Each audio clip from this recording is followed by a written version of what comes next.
And good morning. Joe Justice here, coming to you live on Friday, July 7th, 2023. And it is Feel Good Friday. I hope that you've had a wonderful week.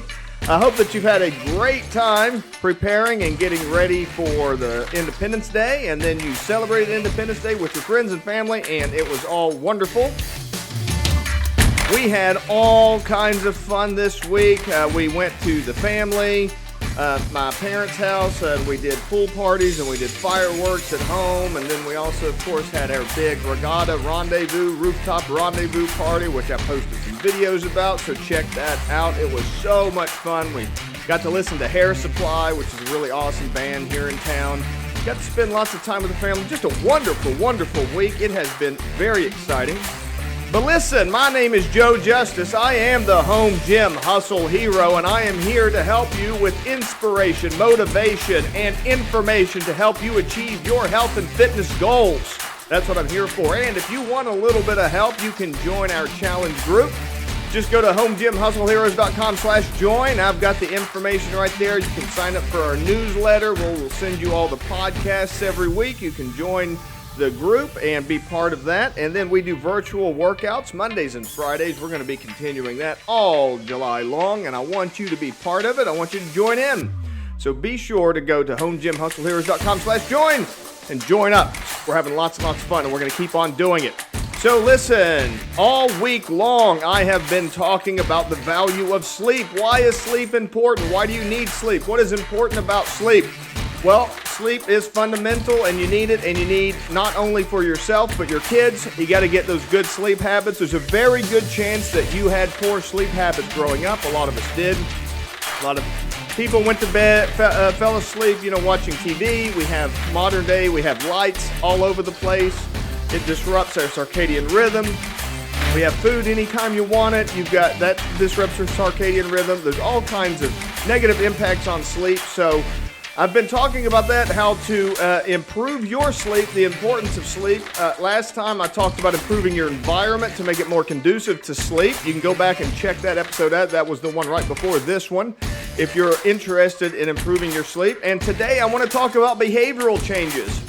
So last time we talked about environmental changes. That was basically eliminating lights, reducing noise, being in the dark, having a cool room, things like that. Go back and listen to that one to learn more. And today we're going to be talking about behavioral changes. What are important behavioral changes that you can make that will improve your sleep and make sleep easier for you? Let's talk about that. Let's break some of that down. First and foremost, you're not going to like this one. Wake up early. So we are designed, I mentioned last time that we are designed to wake up with the rising sun. As a matter of fact, when blue light actually hits your body, that begins the wake up process. That actually kicks off like this whole chemical process in your body that gets you up and moving.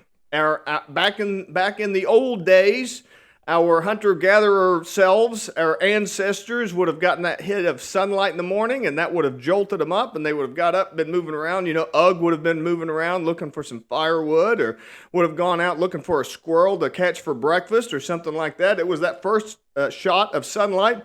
And then they would work all day long, and by the time the evening rolled around, they were tired. And by the time it got dark, they were ready for bed. Same thing applies to you. That's one of the problems that we have with our modern society. We don't have those clear delineations anymore.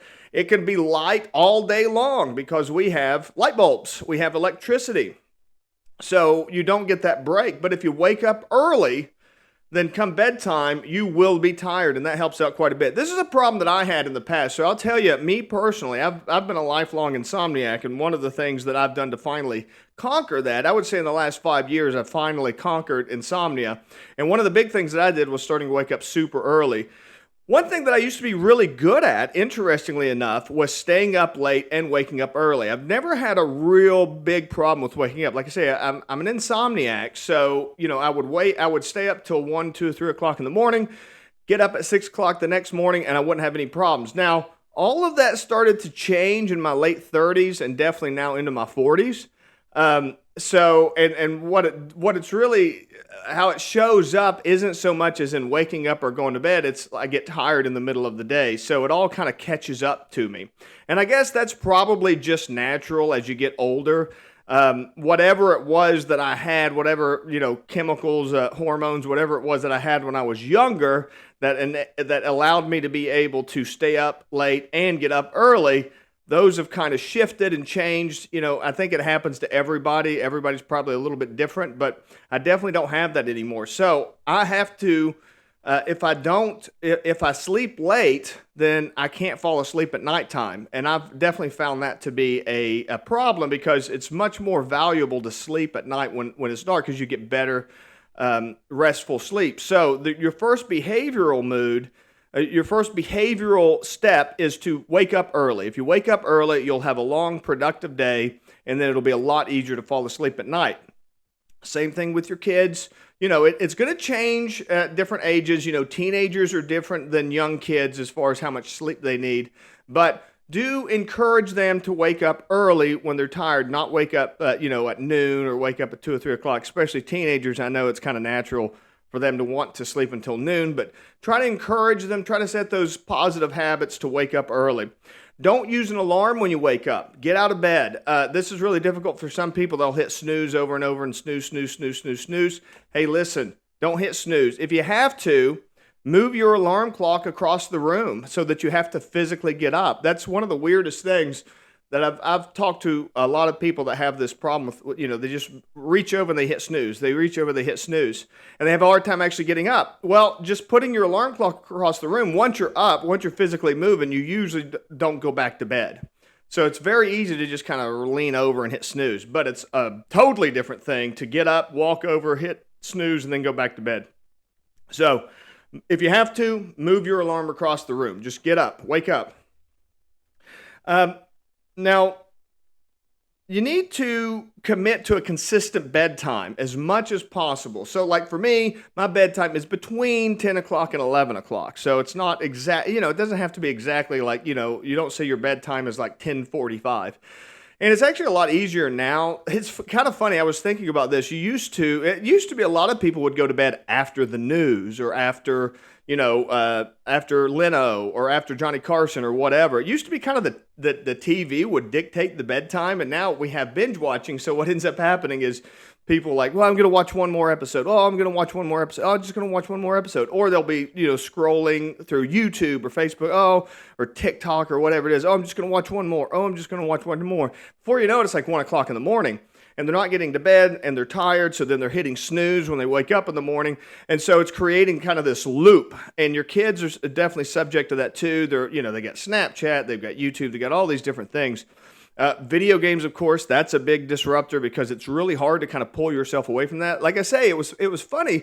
Once upon a time, the news would go off and you'd go to bed. Or even going back before that, the sun would go down and you'd go to bed. That's what you would do because you couldn't do anything else.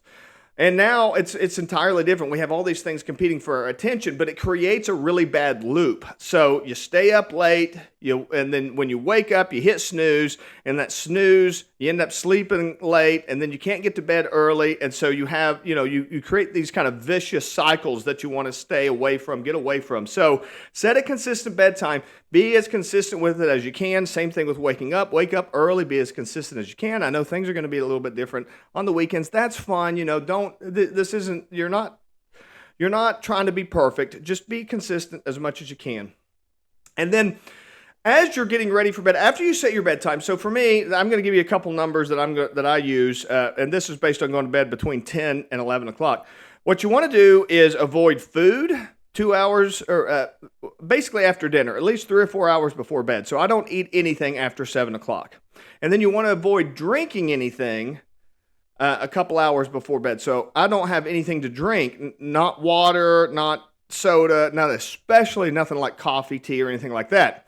But not even water, like nothing, like don't have anything to drink a couple hours. So after 7 o'clock, I don't eat. After 9 o'clock, I don't drink. And that will help you sleep through the night because you'll have an empty bladder. Of course, once you get to a certain age, what does every guy do in the middle of the night, has to wake up and use the bathroom. So you can actually drink less, don't drink anything before bed, and you'll be able to much more likely sleep through the night. Of course, like I say, to a certain extent, all guys, that just comes with the territory as you age. You need to use the bathroom. So, but the less you drink, the better. So 7 o'clock, no more food. 9 o'clock, no more drinks. And then finally, one of the biggest things to tackle is anxiety. I talk to a lot of people all the time. They say, you know what, I just wake up and I stare at the ceiling and I think about all the stuff I have to do tomorrow, and I think about all the stuff I need to get done by the end of the week, and I think about all the stuff. So they've got this anxiety that's built up. They have a hard time sleeping because of all this anxiety. Oh, I got to do this, got to do this, got to do this. I got to remember to do this, got to remember to do this. If you get in that situation, okay, get out of bed, write a to-do list. Write it all down. It's a practice of journaling. It's a journaling technique. Write everything that you've got to do. As soon as it pops to your head, write it down. Get it out of your head and get it onto a piece of paper, and that will reduce the anxiety because then you can do it tomorrow. I recommend before bed, 10 minutes before bed, journal, write about, first and foremost, always start journaling with gratitude. What are 3 things that you're grateful for that happened that day? Secondly, write about what worked, what didn't work, and what you're going to do differently tomorrow. And then, do your to-do list. I've got to make sure to call Bob tomorrow morning. I've got to make sure to get the dog to the groomer. I've got to make sure, get all that stuff written down. Do it about 10 minutes before bed. Get it written down, get it out of your head. And that'll conquer that anxiety part that a lot of people have when they try to go to sleep and they get all that anxiety that gets built up and they just stare at the ceiling. So I hope that helps you out. I hope that this week talking about sleep has helped you out. Again, encourage you to help out with your kids with this stuff. Get them set up for success so that as they become an adult, I think a lot of people our age don't have good sleep patterns. I know I didn't have good sleep patterns. And like I say, I'm a lifelong insomniac. So a lot of the stuff I've had to learn on my own over the years. I know a lot of people that are in the same boat. So try to set your kids up for success by helping them out with this stuff.